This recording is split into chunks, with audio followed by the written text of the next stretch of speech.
Welcome to another episode of The Dissection. Today we're talking about the Agriculture Minister, John Steenhuisen, and some of the statements that he's made, giving an indication of how he envisions his role and what he attempts to achieve. Now, it's critical to recognize from the very beginning that John Steenhuisen is coming into the Ministry of Agriculture with three challenges. Number one, he has to be the best performer in his party. As the leader of the Democratic Alliance, you can't be outperformed by other ministers in your cabinet. That would be something that would actually open up questions for whether or not you should continue to serve as a leader of that party down the road, not particularly now, but down the road. Number two, he has to disprove the skeptics who think that he does not have the education and the experience to run this kind of a ministry.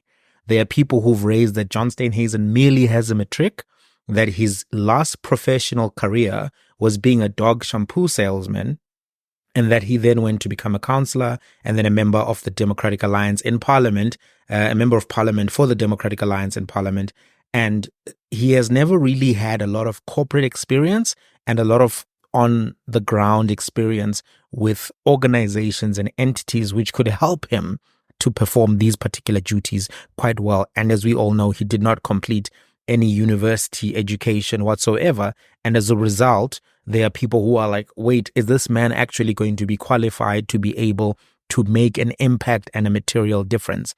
In the same way that Jacob Zuma's education was scrutinized, it is fair to scrutinize the education of ministers such as John Steenhuisen, ministers such as Dean McPherson. It's fair. It's part of discussing meritocracy, part of discussing capacity.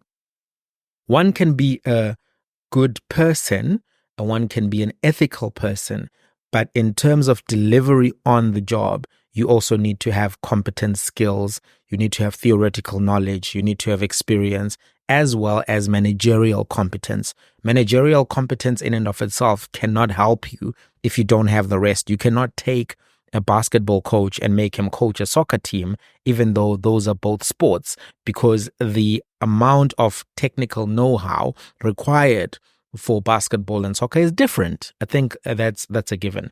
Number three, he has to differentiate his party from the major coalition party, in this case being the ANC. Without differentiation, the junior party is often swallowed in these coalition agreements in the next election. So he did an interview and Sunday Times covered his comments and his remarks. And this is what he said. He said that he plans to be obsessed with the empowerment of black and emerging farmers. He said that there is no party that has fought harder for black small farmers than the Democratic Alliance.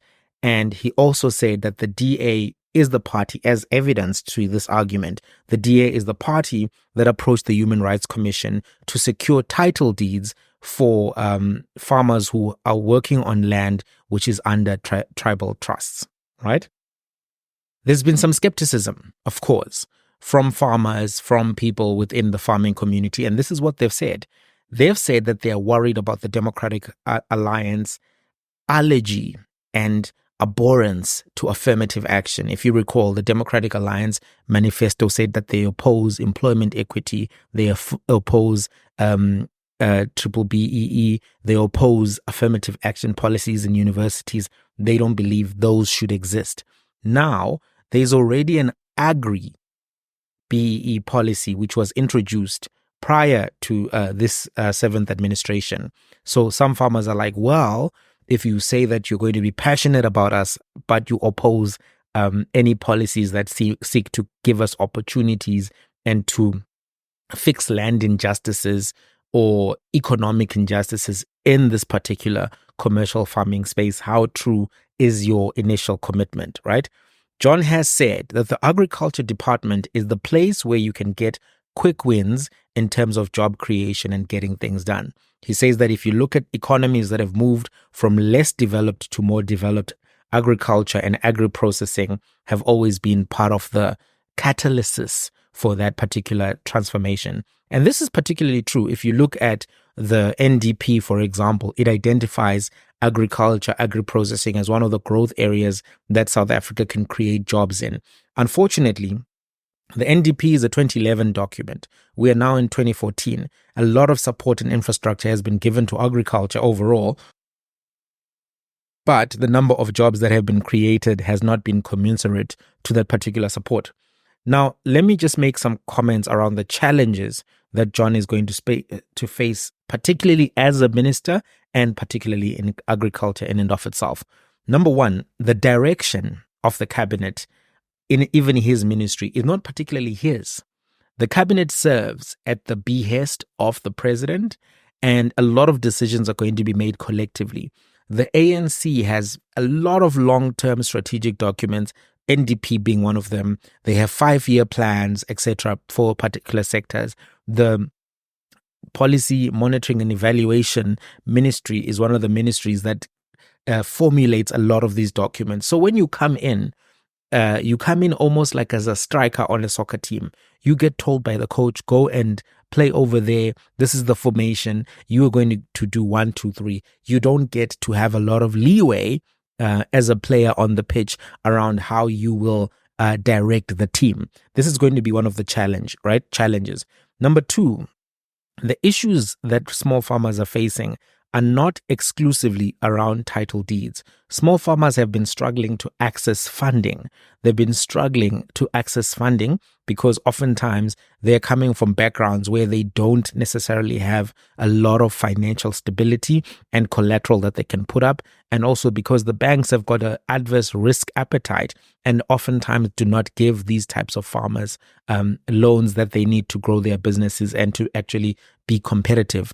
And other times it's that the cost of production, the unit cost of production, is actually higher than the cost of particular goods that are sold on the shelves. I remember I met a farmer who told me that he was producing lettuce at a particular price, but the price that he was being offered on the market for his lettuce was actually much lower than the production costs. And as a result of that, he had to move away from commercial farming because he could not make it viable. But a big issue is funding for tractors, for technology that they need to be able to reduce their production costs, to be able to actually benefit from economies of scale. Now, it doesn't seem to me that the DA, or rather the DA, spoke about access to funding for farmers in their manifesto, and it doesn't seem to me that thus far John Steenhuisen has addressed this particular issue of funding. But we'll have to see the developments. Okay, before I move on to the developments, one of the interesting things is that the Department of Agriculture has got jobs that we can directly measure, right? Farm workers. And these jobs are reported in the quarterly labor force statistics, which are released by Statistics South Africa. There's often a lag of a few months between a particular quarter and when the data is released, but there's an actual tangible scorecard. And one of the interesting things to see will John be able to add to those jobs? Because he said that he's coming in to create jobs. He said that he's coming in to support farmers. So if right now there are about 880,000 people who work as farm workers at peak, one of the critical questions to ask John Steenhuisen and others is, what are you going to do to change that number, right? What I was going to say as well is that a lot of the direction of the cabinet is going to come out from the Cabinet Lekgotla. We know that on Thursday and Friday, the government is set to hold its planning meeting for South Africa's new executive, which will be attended by ministers, it will be attended by deputy ministers and director generals. And this will consolidate and collate various party manifestos into coherent policy, government policy, that is. So we'll have to see what happens, because if you come in there with, no, I want to do this, etc., as the minister, and then the deputy minister and the DG disagree, will you be able to then convince cabinet that your particular interpretation and version is the correct one? And then what then happens if they disagree with you? This is going to be one of the things which will be a real test.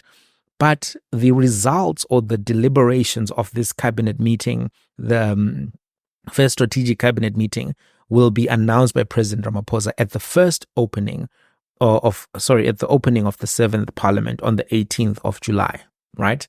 Which is Mandela Day. So that's when this will get announced.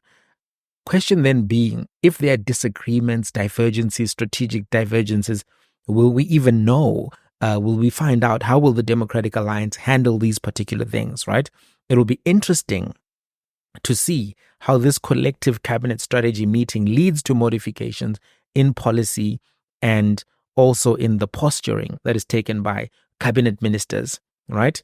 Now, let's talk about the agriculture sector in more detail, because this is about the agriculture sector, and I want you to get an understanding of what the sector is all about. And this information that I'm giving you is from the annual report, the 2022-2023 annual report. And that's my primary source for the information that I'm going to give you.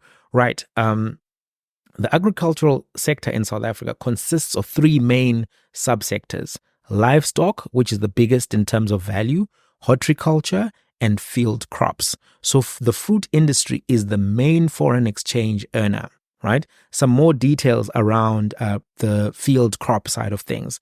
The total planted for maize was 2.3 million hectares. Soya beans were 1.4 million hectares. And the agriculture sector employed 880,000 people during the peak production season in 2023. Agriculture itself contributes 2% to the GDP. The agro-processing industry contributes 4% to the GDP. Cumulatively, the contribution of agriculture to the South African GDP is 6%, right?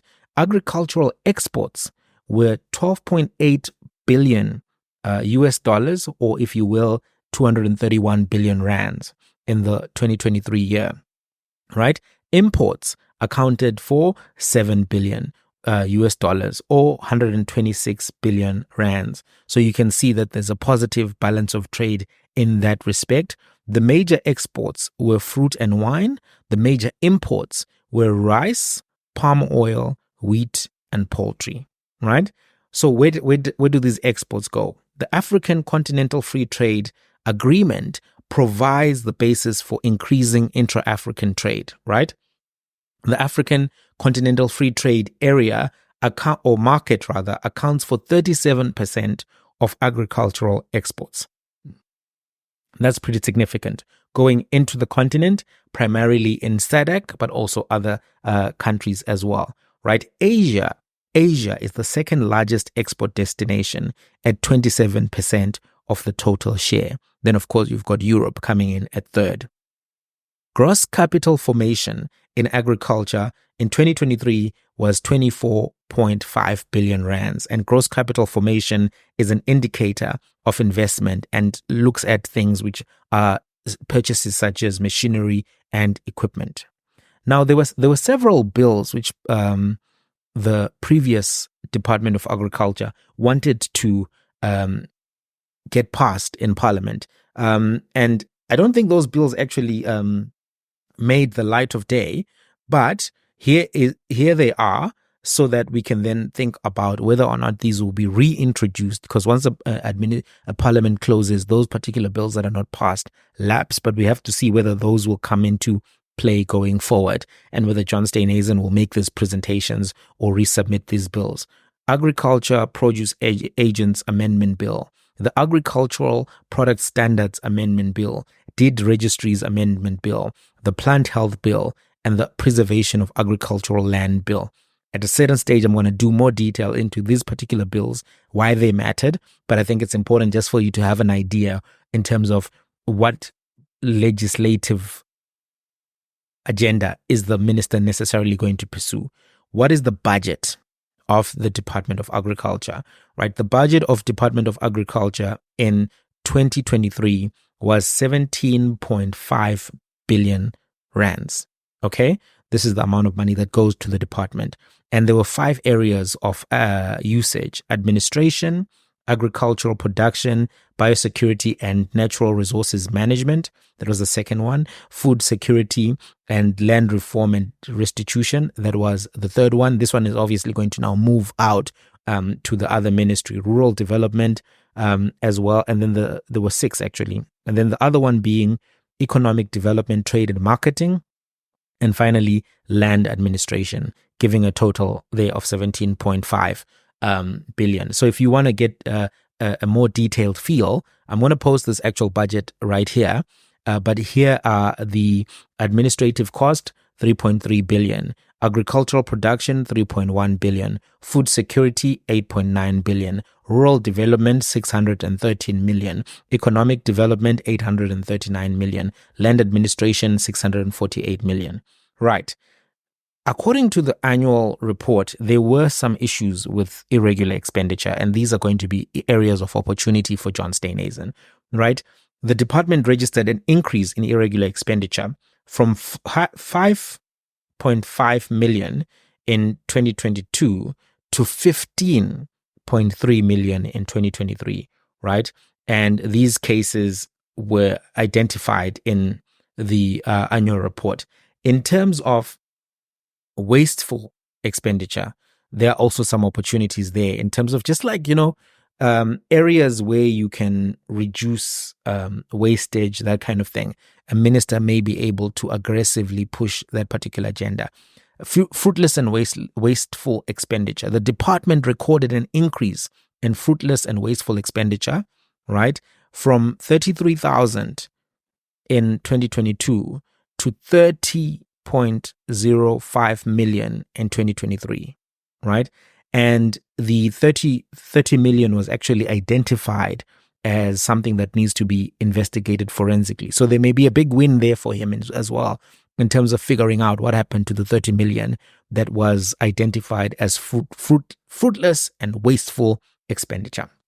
So what do you think about John Steenhuisen in terms of the challenges that he faces as being the leader of his party, as well as being the Minister of Agriculture? Do you buy his profession of passion for black farmers in particular, that he's going to fight the most for black farmers? This kind of passion is something that I've not heard from him, because he's often speaking about issues that affect big commercial farmers, and he's often spent a lot of time in white farming communities. But maybe now, as a Minister of Agriculture, you'll have to then really show us if he's about that life in terms of black farmers. But what do you think? Do you think that he's going to be able to deliver? Do you think that this is a good cabinet appointment for him? Do you think that it's irrelevant that he only has pure matric and never has worked in farming, and that his last experience outside of political work was a dog shampoo salesman? Do you think any of those things matter? Do you think that those who criticize his education are too harsh, or that it's fair? What are your views? Let's have a conversation. Jump into the comments. And if you haven't subscribed, consider subscribing. It helps YouTube find the appreciation that you have for this content, and helps others to find the content as well, right? Thank you so much to everyone who's been subscribed, who's been commenting. It's free. It's free to subscribe. And then you're good to go. Till the next one.